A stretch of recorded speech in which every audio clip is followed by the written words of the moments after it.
Hey boys and girls, welcome to season 21 of Graveyard Carz. That's right, longest running show on the network. We are back. 13 brand new episodes on your favorite channel motor trend. Little Marty's back. Hey Marty, working on Goldberg's 1970 Coronet supercar. I like little Marty. Oh, hi, Cousin Mark. Mark. How are ya? Hi, Kandagi. Biscuits. Good to see ya. Biscuits, yeah. That sounds good. Right there is a 1970 Dodge. Kandagi. Mark. Yeah, we did that already. Yeah. Yeah, 1970 Coronet Super B, 2 Challenger RTs, 71 Cuda. There's Big Yellow, that's my truck right there. We got a lot of stuff coming at you. 1970 Cuda hitting the butt, high hit, low hit. Remember that one from last year? That's right, that is a very, hey, you know who else is back? Alyssa Marie. Alyssa Marie, the fruit of my loin. Little tiny dancer, hi little tiny dancer. There's little Aaron, hi little Aaron. You gonna try to keep me on a leash this year? Oh, that's little Marty again. How did you get here? There's little Marty. There's little Shano. Shano Mac. Willie. What's up, Willie? What's happening, boss? Is that Kenny G over there? Hi, Kenny G. Hey, you get married, man, didn't you? Yeah, got married. Congratulations. I didn't make it to the wedding. I'm busy. Heading into the assembly shop, take a look at that Ice Trace 1970 Dodge Charger. 440 automatic, mother thumping, bad boy, what are you gonna do? 1969 Roadrunner 383 convertible automatic transmission. 66 Hemi Charger, we got that one coming your way. It's a 4-speed car. Our 70 Hemi Cuda, one of one, EW1 Alpine White. Blue painted roof is almost done. 69 Roadrunner 446 barrel and 1971 Challenger with a Hellcat red eye that puts out almost 800 horsepower. You're not going to want to miss this season. This is what Graveyard Carz is all about. Let's go out and do some torture. There's little Nicky. Season 21. Don't miss it. Oh, give me a home where the good follow wrong, where the deer and the antelope play. If you didn't have Mark Warman, you'd have to invent him. How did I get here? And the skies are not cloudy all day.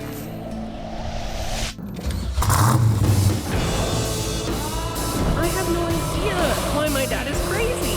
It's not easy being the #1 painter. Mark hates everybody. He always has.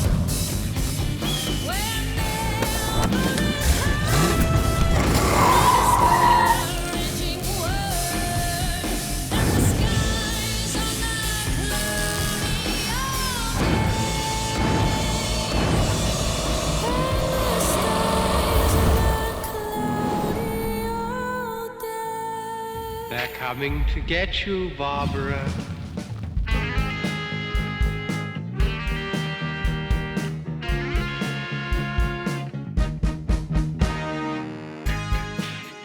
Okay, ghouls, just to catch everyone up on the car we're working on in this episode. This little 70 Barracuda started life as a 318 3-speed manual transmission, manual convertible top. It was one of 2 cars that I took in on trade towards the restoration of the green 1970 446 barrel 4-speed Cuda that we delivered, I think, last season. The other car in that group was the blue Grand Coupe convertible, white top. We had raffled that off up at the Little Creek Casino. Now, this is one of the 3 Amigos before I go any further. The 3 Amigos are the 3 airline pilots that all commissioned cars to be built at the same time. Well, because of the way things stack around here, we're not necessarily doing them all at the same time. This one is getting done a little earlier than the other ones. But that's okay. That's all right. We're gonna get those done too, and we'll have a big reveal with all 3 cars and all 3 pilots when that time comes. But this little Barracuda, as I say, started life as a 318. When we got it, it had a 340 and a 4-speed in it. But Jeff, Geoff, I believe, asked to have a 392 crate Hemi installed. Originally, he was planning on a 6-speed Tremec transmission. I talked him into a 5-speed. And the reason for that is I don't like how much floor you have to cut up to put a 6-speed in one of these cars. I've driven these cars, And with a 392 and a 5-speed, it'll be more than enough. A 392 and a 6-speed, you never even get into 6th gear. So I know this was a great way to save a little bit of money, but keep the car more solid and intact. When the car first showed up, we were able to take it out for a road test. Alyssa and I drove the red car. I think she was driving, I was in the passenger seat, and I think Will drove the blue Grand Coupe. Car ran, it drove, we had a lot of fun with it. Gave us an opportunity to see a car before, because now at the end of this episode, you're gonna see a car after. We disassembled it, we stripped it, we dipped it, we had it completely apart. There was quite a bit of hidden damage underneath it. Not super extraordinary, but more than I was counting on. So we replaced floor, trunk floor. We repaired some of the things that were installed previously that weren't done right. We were able to save them and just clean them up like we did on so many cars over the years. Now, once the car made it through the metal shop, made it into the mud, got all the mud work done, Will did a fantastic paint job on it. And I believe it is a single stage FE5 Rally Red is the correct paint color for it. Royal and Dougie installed the drivetrain in this one. I think this is the one where they had the wrong rear end originally, because I wasn't involved. See, that's what happens. So he ended up trying to put a B-body, which is about 2 inches narrower than an E-body rear end in it. That didn't work. Then he didn't listen to me when I said you have to use the front holes on the Magnum Force transformer suspension, because it'll be too far back and nothing will fit. Shifter hole won't fit the shifter, crossmember won't go in, stuff like that. So they had to redo all that. In the end, they got it. They finished the drivetrain. Once that drivetrain was done, we got the wheels and the tires on it, which are a replica of the 15x7 Rally wheel, painted monochromatic, color of the car, and it gets the dog dish hubcaps on it with the F60 15 tires in this particular case, because it is a simulated Hemi car. We're doing a tribute to a Hemi, and all Hemi cars were an F60 and 1970 E-bodies. Since the drivetrain has been installed in it, Brian has been working hard with Dylan in cleaning up parts, restoring them. Like I say, the car was pretty good. So a lot of things we were able to reuse, like the very unique quarter window regulators and pieces are unique to a convertible. Got those restored, rebushed. So now where we're at on the car is the installation of the Vintage Air system. A lot of customers these days are asking to add air conditioning to their cars. Air conditioning was certainly available on a lot of the Cuda models and the Challenger models and all the Roadrunner, Cornet, Super Beats, but not with certain things. You couldn't get a Hemi in air conditioning, couldn't get multiple carburetors in air conditioning, couldn't even get a 440 and a 4-speed in air conditioning in the cars. But today, because of people like Vintage, you can go out and you can buy a complete kit that is retro designed and designed to retrofit into your car. We've used other ones before. This is the first one like this. So all we have left now is installing the AC components, which is your evaporator core and the pieces that go underneath the dash. If you look underneath the hood, you'll see that all the components that it takes to make this system work are already on. We got the compressor on, we got the receiver dryer, we've got all the lines and all the peripheral pieces for that. Now we have to install the heater box underneath there, which is a very nice, small, compact unit compared to an original one. If you look at an original one for one of these cars, and you compare it to one of these, they're about half the size of it, which is good because it's probably half the weight as well. So the radiator that we install on these dream cars is from Be Cool. This is a 4-core aluminum radiator that fits in all the factory holes perfectly, and the fans are built right into the system. Very slick. After that, we have to put the dash assembly in it. The steering column still needs the seats in it. There's some trim and ornamentation on the outside. Still have to put the shaker bubble on it. So there's a little bit left. Once we get to a point where we have the AC system in, we're going to do the initial fire up. I'm going to be involved in that. And then we are going to teach all you people out there in TV land how we charge the system. After that, just a little bit of assembly and we'll go out on a road test. Now that I have the AC system installed and I've got the cooling system installed, I can move forward with the assembly and installation of the dash. All right, so we've already got the computer board. It's a, what do you call a computer chip, which is gonna run all of our air conditioning system. So we're just gonna put the control panel on over the top of that. And it's a couple of different screws and a couple different spacers. Get this one in, and then I'll show you what the other one looks like a little bit. I'm not gonna go all the way tight yet, but it takes a little spacer on the back side. I'll show you that. And that gives us the space we need to put this panel in the same position as the factory panel would have been Now, like Mark was saying, this system has an OEM type of appearance. Hey, it's not exact. It doesn't have all the chrome knobs and it's not identical, but if you look at a factory switch panel, you will definitely see some of the similarities. You'll find the same thing for the registers and the shield that goes down below. Overall, it is not an exact duplicate, but it is a great alternative. I'll just kind of set it there so you can see. I'm gonna wait till I'm done adjusting. But that's gonna look pretty slick when it's done. You're gonna have air conditioning, you gotta have some vents to get the air to you. And this one's just gonna pop right in here like this.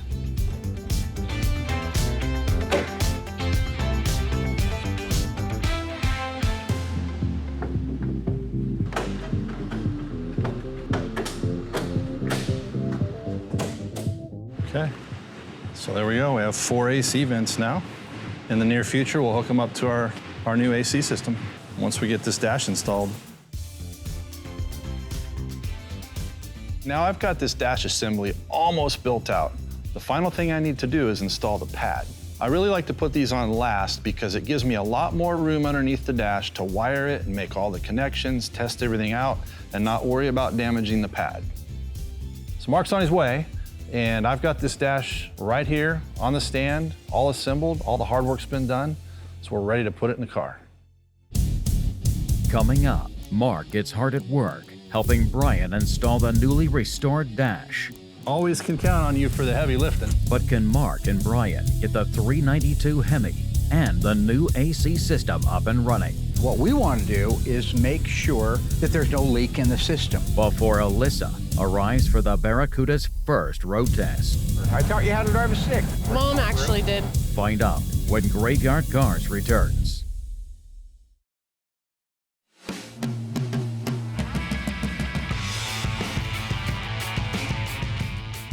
One thing I love about these Mopar dashes is, maybe they're all that way, where they have so much in them that you can build them on a stand like that. Oh, I've always loved that. Yeah, there's nothing tricky about it. It's really a matter of lining everything up and making sure you don't damage the car when you're carrying that thing in there. And then you just want to make sure that you get your dash lined up perfectly on its anchor points so that you can rotate it into place, make a couple of adjustments. Okay, I'm lined up good here on this one. I want to get this one in first. Yep, don't blame you. Because it was a little trickster when we pre-fit this thing. There's 4 bolts that go into the top of the dash to hold it in place. So really all you're doing is trying to make sure everything lines up. The hard work's been done. Once these 6 bolts go in to hold this dash in place, I'll just get underneath there, make my final connections, my final wiring, get the air conditioner all hooked up, we'll be ready to go. Talking about on these E-body dashes, just how nice it is, and B-bodies are very similar. But he can build that whole crazy thing out on the stand there, and you guys saw shots of it. It's ready to go in the car. So now it's just a matter of making some connections. The hardest thing is getting some of these that are a little bit trickier to get to in place. That's why God made a knee. Okay. Somebody said you were using Rogaine. Is that not true? I've never used Rogaine. It's never been near I want you to know I use it every day. Do you? I was really thinning back here. If you go back to the early stuff from like 3 or 4 years ago, it's not like it's a great big boost right now, but it was bad news before. I remember because we were almost twins. I enjoy working with Brian. He's really become a phenomenal technician. He knows what he's doing. He's done a great job getting the dash ready. And hopefully tomorrow morning, once we have all this done, we'll be able to get this car running. All right, he's gonna finish putting that in and make all the connections he needs to make. Once he makes those, we'll put the steering column in it. Sounds good. Good. Thanks for your help, buddy. I'll be right outside the room here. Always can count on you for the heavy lifting. I'm here for you any way I can. Give me my shirt, Mugsley. Mugsley. I've been working on that laugh. That's good stuff. That's Mugsley, man. These are real cartoons. Not that weird stuff kids are watching today, which just puts a key in their back and winds them up to be weird. This is good stuff. Give me the Flintstones. Give me Huckleberry Hound. Give me Mugsley. Give me the Pink Panther. Oh, yeah. Right? Bugs Mother Bunny.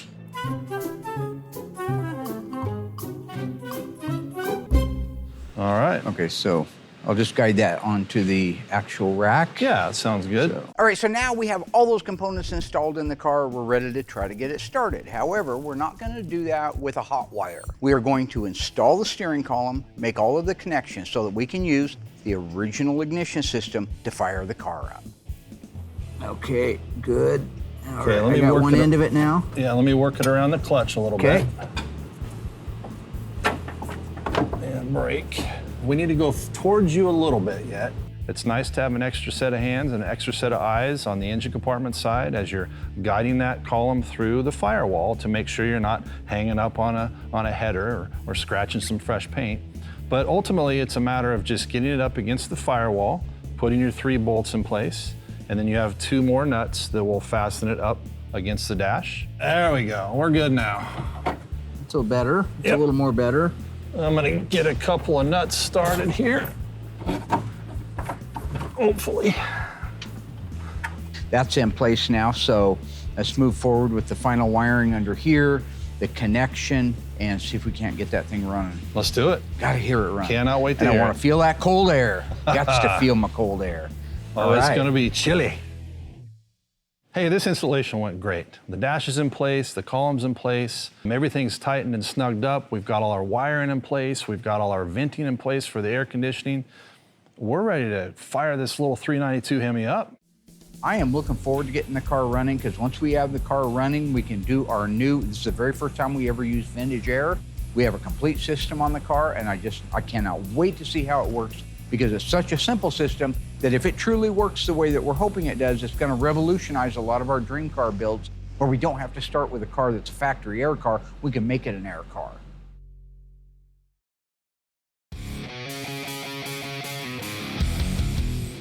We just installed the dash assembly. You got all the wire connections made. We just Yes, installed sir. the column. You got all the wire connections made. So we're getting ready to do an initial fire off. Yeah. The exhaust system is on it, so it's not as loud and obnoxious as a lot of them will be. Bummer. I know. Show the little boys and girls in TV land what a powertrain distribution block is. Close. It's close. Okay. We have a powertrain control module here. Powertrain control module. Okay. Okay. It's your computer, basically. Okay, And- that's the processor, basically. Yeah, and Okay. then this is what's called a power distribution center. I was mixing the two. I often Yeah. do that with metaphors. Power distribution center.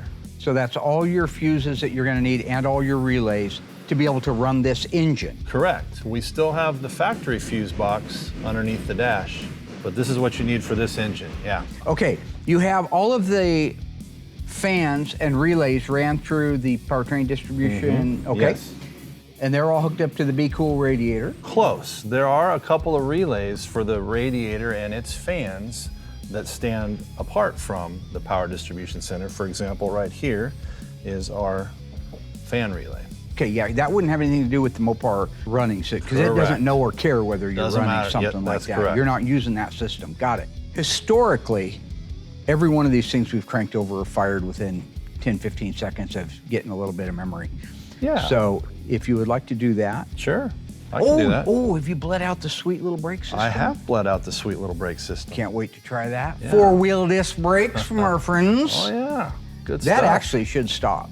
That should really be a nice system. I would imagine. Yeah, the drum brakes stop too, but I just know it's gonna be a lot less heat, lots of weight. That's why I'm talking people out of Hellcats in these cars, everybody. They're wanting, oh, I gotta have a Hellcat red eye, I gotta have a Elephant. Go drive it with that and you can't keep it straight This is a through the scary first motor. 4 gears. Oh, so, yeah. all right, Yeah. we are going to get him in the driver's seat and fire this mother up. Let's do it. We have the dash in, Brian has it final assembled, so the very next thing we need to do now before the rest of the assembly is get that engine running. Okay, it's a slow learner like my cousin Dougie. That's okay. Takes time to learn things. Does. Let's try that again. There she goes. That's what I'm talking about. That's What I'm right. talking about. Listen to that. Idling a little fast. No RPM data yet. It might idle down here in a minute. It might be on a bit of a fast idle. Oh, that sounds good. Yeah, it's on fast idle right now. Something while it's warming up there I want to point out is this is the factory starter relay. Because we're running original rally gauges inside the car and the rest of the system we want to seem original, we still run the old analog system, the old 12 volts right to this starter relay. Got the starter bypass circuit into it, the clutch safety switch. We run all those and they're idle down. You heard that? Beautiful. Listen to that. Like a sewing machine. So now we can run all the factory gauges while we're running the late model 3rd generation Hemi. That sounds so good. I love these things. This is probably the 10th one of these that we've installed, these crate engines. You know, they've revolutionized certain aspects of restoration. It allows us to be able to bring a old school car into the modern century, into the 21st century. These little engines, you get the Mopar controller for it, fires right up. Piece of cake. Starts up, it idles. It knows it's warm, it knows it's cold. It's like Santa Claus, right? It knows it's been bad or good. This is a great system to put into a car if you don't want to turn wrenches on your car. Some guys want to. A lot of the guys are old school like me, and we want to get out there and crank that down and adjust this and brag to our friends how we got it running better than anybody could get it running. But if you don't want to do all that and you want to start a car and you want to run it and you want to go drive it, the crate engines, they're well made, they're durable, they're dependable, they get great mileage compared to our old ones because there are electronic fuel injection. They even have ports inside the car that you can connect to with a scan tool and just see what's going on. If it won't start, hook up your scanner. Go to the local whatever parts store that has it and they'll scan it for you and tell you why it's acting funny. So yeah, this is a great alternative to an old school engine for one of these cars that is still affordable. For the same amount of money as a 392, it would cost me that much or more to build a 440. So just keep that in mind, folks, when you're talking about your dream cars. So what we're gonna do here is we're gonna get it up to operating temperature, purge the system, make sure all the coolant and everything is where it's supposed to be. Then we're going to charge the air conditioning. Yep. We charge the AC and it works and it blows cold. And again, this is our new vintage system. We've never done it before. But if it works, then I'm cutting him loose to go ahead and get the windshield in it, all of the interior in it, get it down, get it aligned, and we can call the owners who want to come and check out their car for the first time. Good job, B-Dog. I don't do high five. You're gonna be looking for one of the other guys. just when I go like that, that's the high five. You're a germaphobe. I don't like people. Okay. After the break, with a 392 Hemi running smoothly, Mark and Brian break in the new AC system. How's it doing? It's coming down. But will they have time to sort out all the kinks? He only gave me 10 hours to get this thing to the alignment shop. For Mark and Alyssa's father-daughter road test. I tend to look short in these things. Well, you are short. Find out when Graveyard Carz returns.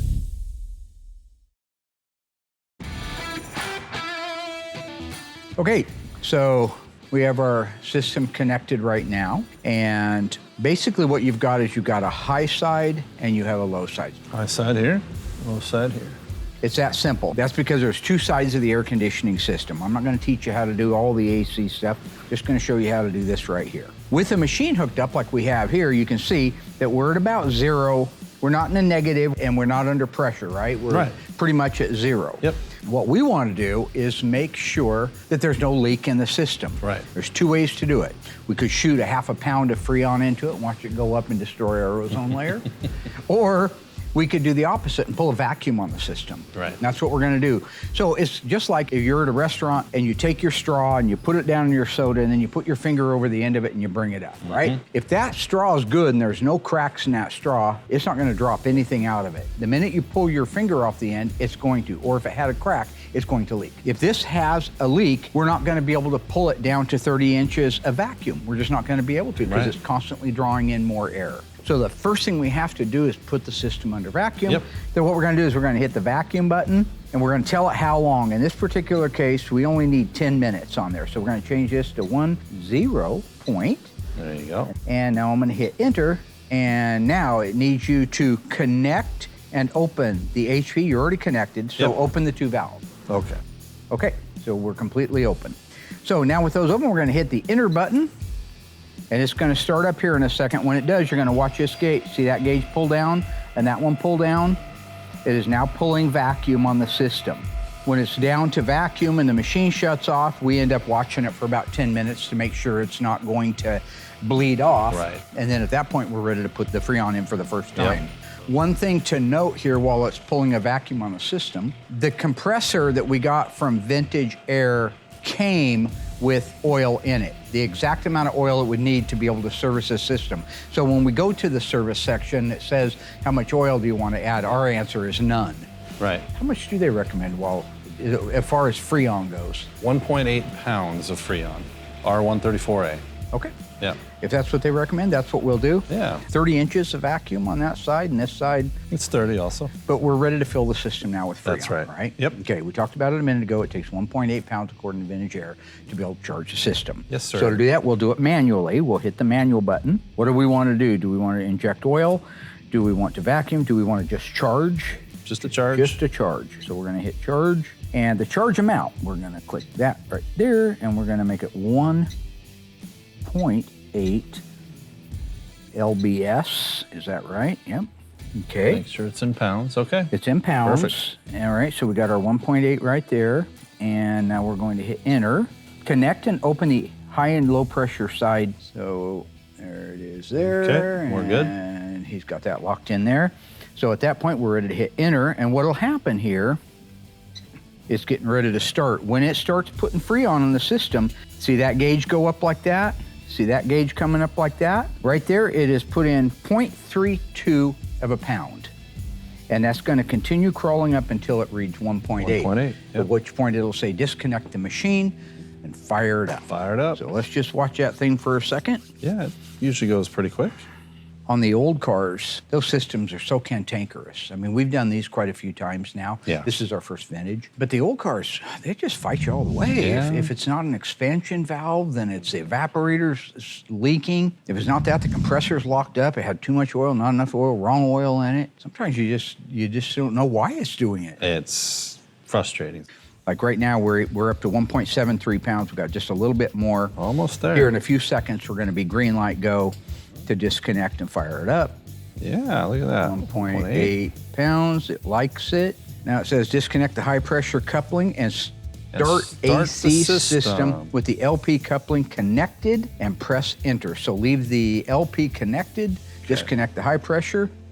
We're gonna fire it up. Okay, now that we have the system completely full, we have it at the 1.8 pounds, which is what's required. We're ready to fire up the system and see if we can get it to cool down. In all theory and all practicalhood, it should just cool right down. We try to get it around 20 to 25 degrees below whatever the temperature in the shop is. So in this particular case, I think we're around 55, 60 degrees. So if we can get it down even to 40 or anything less than that, then the system is working great. Does it want the gauges connected while we run it? Not this one. Okay, but we can if we want to. You could, yes. Okay.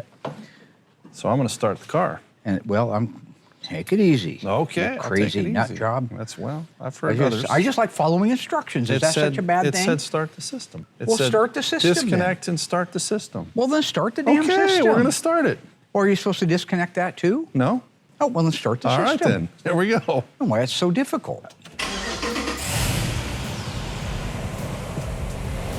It's gonna take it a second to get it through the system to where he can actually feel the registers coming down. So he's got a thermometer that he's putting in one of the registers so we can keep an eye on it. On a day like today, if we can get this into the 30s, that's cold.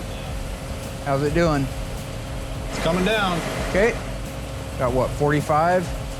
Yeah, about 45. Moving down towards 40. Right in that 40, 42.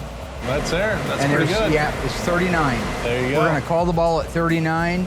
And that's without driving it down the road, because when you go down the road and you run that air all the way through that condenser like that, it's gonna drop even more. Good job. So with that, no, I'm not high-fiving. I stopped.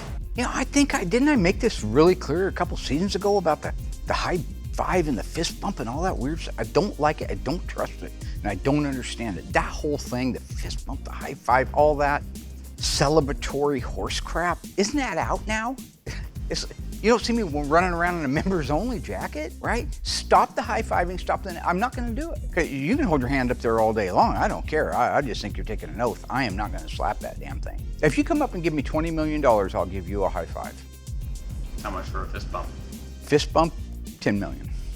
So with that, I am going to cut you loose to finish up all of your work on it. Okay. And we have an appointment Friday for the alignment. Oh boy. And for the glass. Okay, let's So get it done. that's how long you got. All right. That's how you do it, TV land.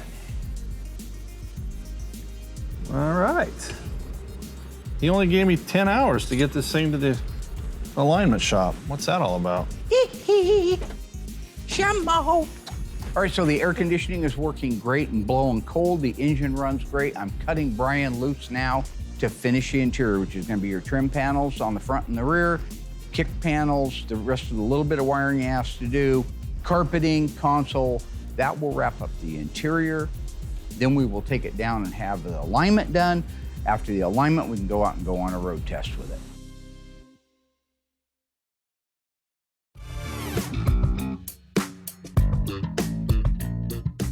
You ready to go for a road test in a 1970 Barracuda? Yes. You remember this car? You Yeah. remember the car? Yeah. Good.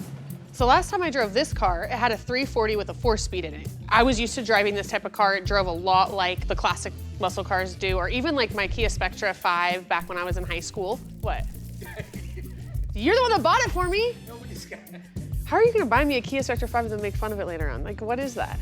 So I have not driven any of the 3rd generation Hemi cars, so I'm a little bit nervous on what to expect. I do remember when Mr. Martinez went out in his white Roadrunner, and it scared him to death. So. I need you to put these on. Why, Dad? We're right next to each other. I know that, but this is for the camera people. Okay, so this goes on here. This allows me to tell those, no, Mark, gentleman and lady, not to do what they did last year. Do you remember what happened last year? No. Driving down the road in a black Hemi Charger, getting some beautiful driving footage. Aaron and Tiny at the helm make a mistake. Well, other than a little bit of a shift problem so far, feels good, doesn't it? Feels nice. Yeah, got our new camera rig over there. Say hi to all the camera guys. Hi, camera guys. Hi, camera guys. Hi, Maya. Hi, Satan. They're gonna hit that camera. They're gonna hit that camera. What's the? They have that boom swung all the way out to the right, and I got to pick up my radio and say, pull it back, because they're about to hit a tree, and I can't even get to the radio before they hit the tree. It caves the roof in and destroys the Magnum. Oh my gosh. Caves half the equipment and destroys the camera. So now we have to wear these. So now we have to wear telemarketer these. headsets. That's right. That's right. Did it not make them in a smaller version? Oh, these are Like great. this looks like you got it from Radio Shack in 1980. This is insane. Okay, Ow, now it I'm gets going to stuck let you drive this in a minute, but I want to show you all the gears. This is a 5-speed. If Are your you headphones on, we can just communicate that way. One of the things my dad has told me is that these cars are much more responsive because of the fuel injection. So I know to be a little bit more careful when I go out to test drive this car. But don't get me wrong, I'm really excited. It's not every day my dad lets me drive a car. Breaker, you got a great. copy? Breaker, do you have a copy? Are you talking to me? Yeah. Yes, I can hear you. Audio Pops, you got a copy? Copy that, Trey. Loud and clear. Okay. What does this even look like? They look great. Yeah, get a selfie. That's right. Get a selfie. Yeah, you can see how stupid this is? This is brilliant. This is going to avoid me losing $100,000 on a piece of camera equipment. You can't convince me that they didn't make it in a smaller version. Oh, these are perfect. Still to come, Alyssa's worst fears become reality when riding shotgun in the 1970 Hemi Barracuda. This is exactly what I didn't want to happen today. But does Alyssa's experience get much better when Mark hands over the wheel? Sometimes I was like, ooh, hoo, hoo, hoo, hoo, hoo, hoo. I've never wanted to get back to the shop so bad. Find out when Graveyard Carz returns.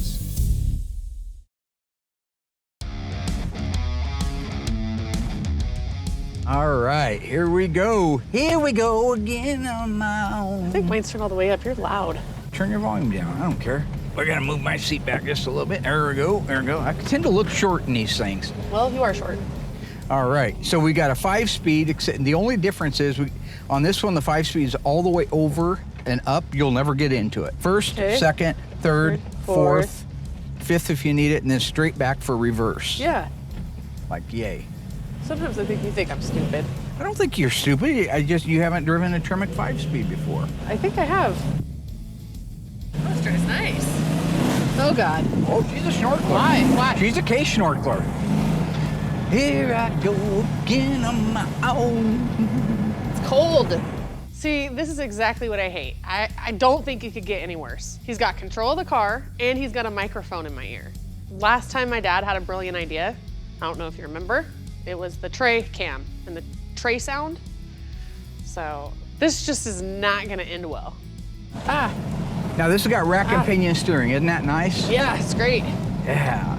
It's also got Willwood 4-wheel disc brakes. So I want to stop. I'm stopping. Got it? Yeah. Seatbelts were good too. Seatbelt. I try not to wear them. Are you not wearing your seatbelt? Oh, it's on there. Don't tell nobody. All right. I wish it had like a handle though. What are you supposed to grab a hold of? Ah. You scared, Mary? Did I scare you? Yeah, because you're insane.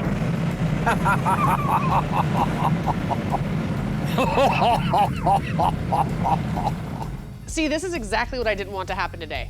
I almost died. This is why my mom will not drive with him. Why do we have the top down though? It's November. A beautiful sunny day. This is the kind of driving that ragtops are built for. In the summer, I think. Have you not seen 48 Hours?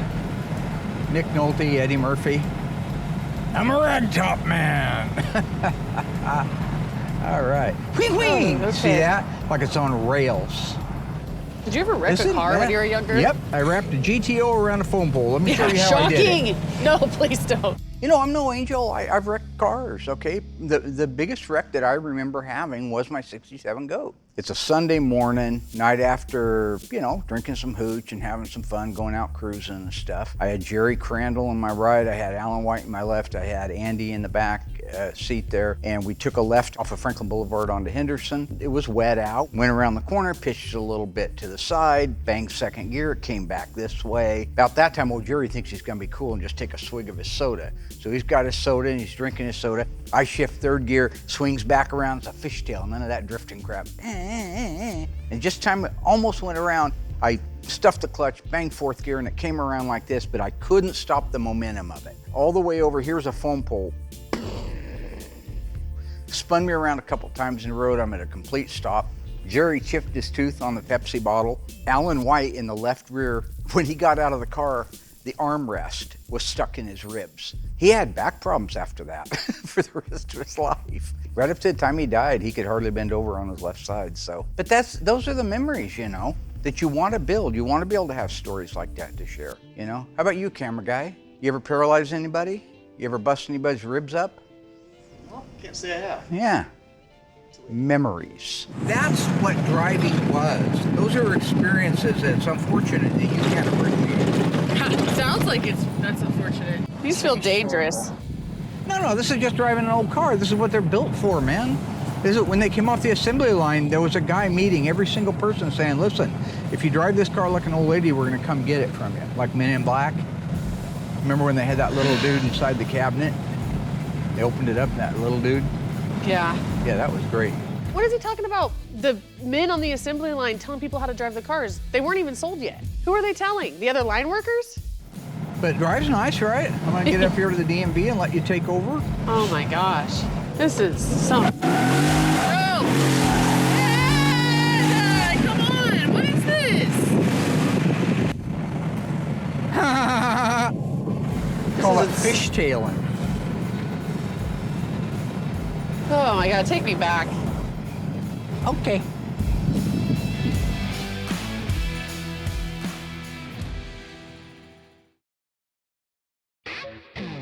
Oh, and you're wearing a #1 dad shirt? Are you serious? Yeah, I got my #1 dad shirt on.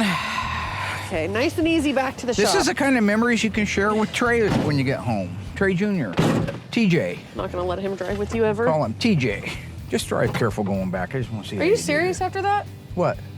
After all of that? I don't trust you. You have no idea. What if the throttle sticks? What if the column locks? I almost killed 2 people in my lifetime, okay? I just made 3. These look cool, man. Check it out. Oh, this is like football, NASA. Oh my gosh, I'm all stressed out. Yeah, these are like... Does the seat move up or anything? The head coaches wear these. Look, it makes sense when the head coaches wear them. They're in a packed out stadium full of screaming people. They're like 100 feet away from the person they're trying to talk to. It makes sense. It looks cool in that situation. Secondly, it doesn't matter how cool my dad tries to look, okay? He's wearing a huge microphone that looks like it's from the 70s on top of his head. Riding around in a convertible, talking to the person next to him. Seemed just like weird, fur. doesn't it go back and forth? It's a very tight neutral gate on these 5 speeds. Gosh. Very tight, yep. Jeez. There you go. So when I'm talking about the shift pattern being tighter on this, if you go back to one of our old cars, any of our cars that are original with a pistol grip, you've got levers coming out of the side of the transmission. They have to have levers put onto them. Those levers get shift rods put on them. The shift rods go back to a shift box. That goes up into a shifter. So it's like integral steering. There are so many components, it creates play in the system. So 1, 2, 3, 4, maybe it's 9, 10, 12 inches in between, the first and parking it in second. Where you get into these, where the shifter goes right into the transmission, it's a very tight system. 1, 2, 3, 4. Literally, you can just almost do that. You don't have to use the elbow and the shoulder. You could literally go boom, boom, boom. They're that tight. So that's what I was letting her know. The clutch is all the way off the floor, geez. Well, it's a hydraulic clutch. Just take it easy. Okay. Yeah, it's not. Yeah, this head coaches wear these. Yeah. Yeah. They put their We're hand not a over head their coach. mouth. They say, Yeah, call 42 blue wide deep, 42 blue wide deep. and then they move it up like this. Tell you who else uses them? Top Gun fighter pilots. You ever watch Top Gun? The original course. one? The only good one? Second one's just a repeat of the first one.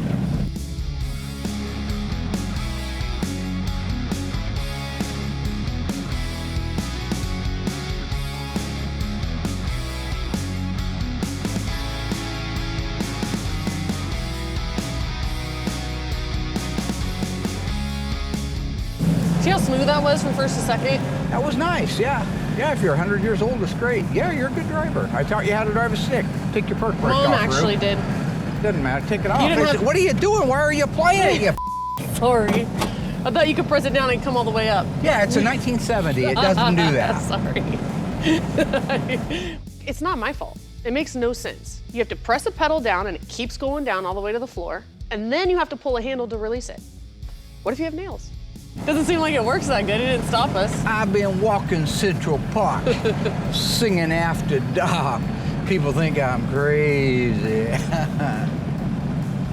Stumbling through the streets, shuffling on my feet, axing people. What's the matter with you? I've never wanted to get back to the shop so bad. Yeah, one last thing is we're driving the car around and having some fun. It's neat that we can go back now 6 or 8 years. I'm sorry it's taken us that long to do a car, and see the car beforehand. Compare it to it, compare the drivability of it. Liz has the opportunity here to see the difference between the 340 that she drove and the 392. But how we looked. We looked a little different. I was a little younger, she was a little younger. I think she had Emma at the time, but none of the other ones. Who would have thought Graveyard Carz becomes a family when all it talks about is family and all that stuff? But now we literally have generations that have enjoyed our show, or at least 2 generations that have enjoyed our show. But I get the luxury when I'm old and feeble in a rest home somewhere, nobody will come visit me. You'll forget me as soon as I'm off TV, that's fine. I can sit back and watch my old shows. Start way down on season 1, episode 1. You just watch them all the way through. Of course, you could go to our YouTube channel and watch all of the episodes that are available. We're on a lot of stuff. You're gonna wanna watch us. We are the show everybody wants to be. Oh, stand. Emma will win. That spells roll credits.